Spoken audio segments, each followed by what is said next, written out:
Welcome to my Schooling YouTube channel. Today we are going to discuss about Indian economy 1950 to 1990, economics of class 12. If you have not watched part 1, the link is given in the description box below. Let's get started. But before that, subscribe to my YouTube channel and press the bell icon. You will be notified every time. Follow me on Instagram, the link which is given in the description box below.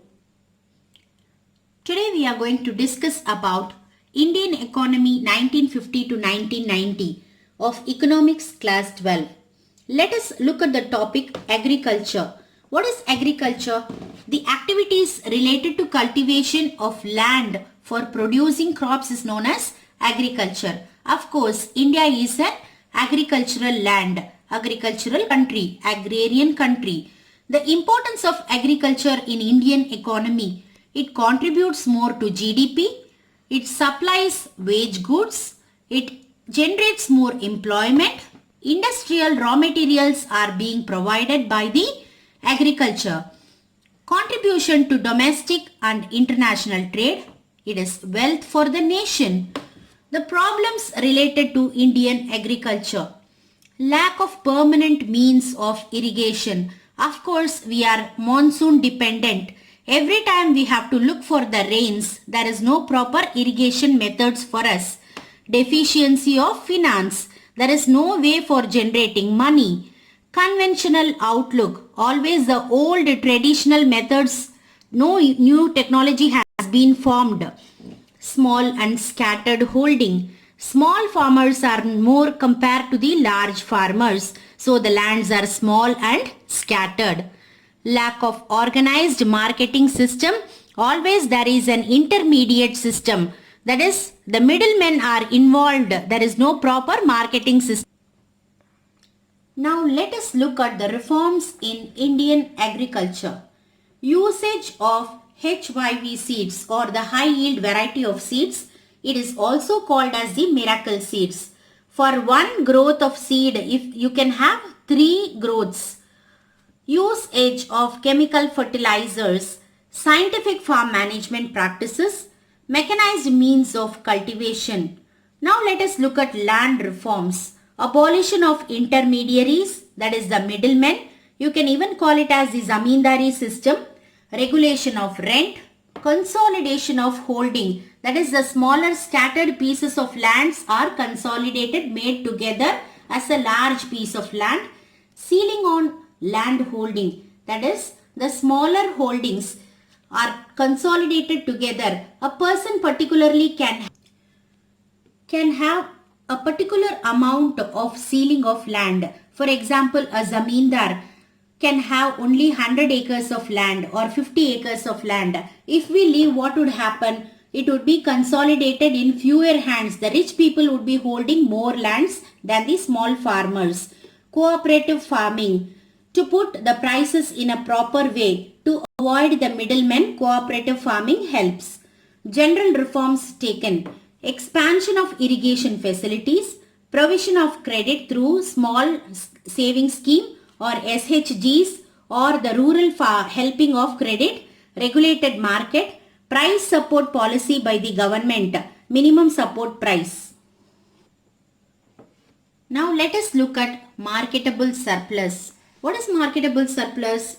The surplus or the more amount that is produced by a farmer's output over his own consumption. Whatever he needs for his family is called as own consumption. Example, the marketable surplus of wheat is the total output of wheat produced by the farmer minus his own consumption is called as marketable surplus. It is sold in the market for others to consume, buy and consume. Green Revolution. It was introduced during the 1960s. It was the first phase of Green Revolution. It was started in India in 1967 to 1968. Food grain production was more. The same year 25% was produced more. It paves way for increased production, more employment and new technology. Of course, there are drawbacks. What are the drawbacks? Only wheat and rice could be produced. Only prosperous areas like Punjab, Haryana, Andhra Pradesh could prosper. ecological degradation due to more amount of fertilizers used, water consumption is more, income disparity between large and small farmers was found. Industry. Next comes industry. It provides employment, it promotes modernization, and it is a prosperity for the nation. That's why we are having more of industries. The importance of industry: structural transformation, source of employment, source of mechanized means of farming. It imparts dynamism to growth process, the growth of civilization, infrastructural growth. Now let us go into Industrial Policy Resolution 1956. It is also called as IPR 1956. Threefold classification of industries. Industries are being classified into how are they being classified? First, it is fully state controlled. The government controls everything. Private sector is also called for it helps the government. It supplements the government. Third is the residual industries which is left open to the private sector. Now, what is public sector? The enterprises owned by government is called as public sector.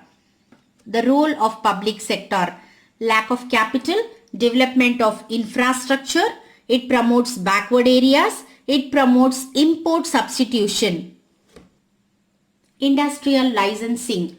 It means that rules, regulations, principles, policies laid by government for regulating, developing, controlling industrial undertakings, industrial soaps. Now we are going to have a look at the private sector.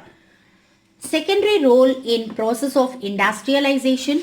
Industries could be established only through a license from the government. Until and otherwise they cannot open an industry. Small scale industries, or it is also called as SSI. At present the investment is less than 5 crores. Accorded high priority to promote the goals of employment and equity. The problems: difficulty of finance and marketing, shortage of raw material, outdated machines and equipments, competition from large-scale industries are the problems of small-scale industries. Foreign trade. At the time of independence, raw material was exported from India to Britain in plenty. On the other hand, finished goods from Britain were imported into India. Notably, our balance of trade was favorable, that is, exports were more than imports. If it is unfavorable trade, the exports would be less than imports. After independence, India's foreign trade recorded a noticeable change, like decline in percentage share of agricultural exports, increase in percentage share of manufactured goods in total exports, change in direction of export and import trade, decline of Britain as main trading partner. If you like this video, thumbs up, share, comment and subscribe to my channel and press the bell icon. All video links are given in the description box. Follow me on Instagram, the link which is given in the description box below. Part 3 follows soon.